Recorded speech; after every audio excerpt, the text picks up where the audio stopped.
Англиската верзија на историјата на македонскиот народ од праисторијата до самитот на НАТО во Букурешт и македонското малцинство во соседните земји ќе биде достапна на научните кругови надвор од Македонија, не само во Европа, туку и во прекоокеанските земји. Научниците сметаат дека овие факти треба да ја сместат Македонија на историското скалило на кое припаѓа во 21. век, каде се уште постојат стеги од 19-тиот.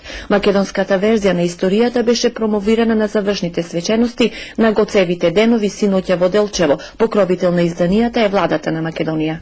Тоа во една сублимирана форма е дадено сета научна и истражувачка активност на вработените од Институтот за национална историја, која што години наназад базирана се разбира на основа на архивската граѓа и истражувања во странските архиви, особено во Бугарија, Турција, Англија, истражувања се направени во Германија.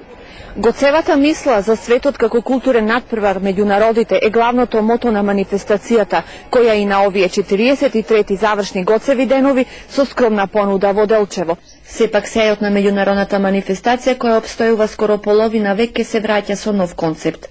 Сепак манифестацијата не треба да представува само историја, иако ние се трудиме историјата да пренесеме тука, еве низ разни промоции што ги правиме тука, не само историја, туку да значи и зрачење на перспективите на нашиот народ, на перспективите на нашата култура.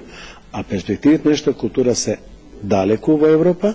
На меѓународен план манифестацијата ќе има своји денови во Хрватска на есен.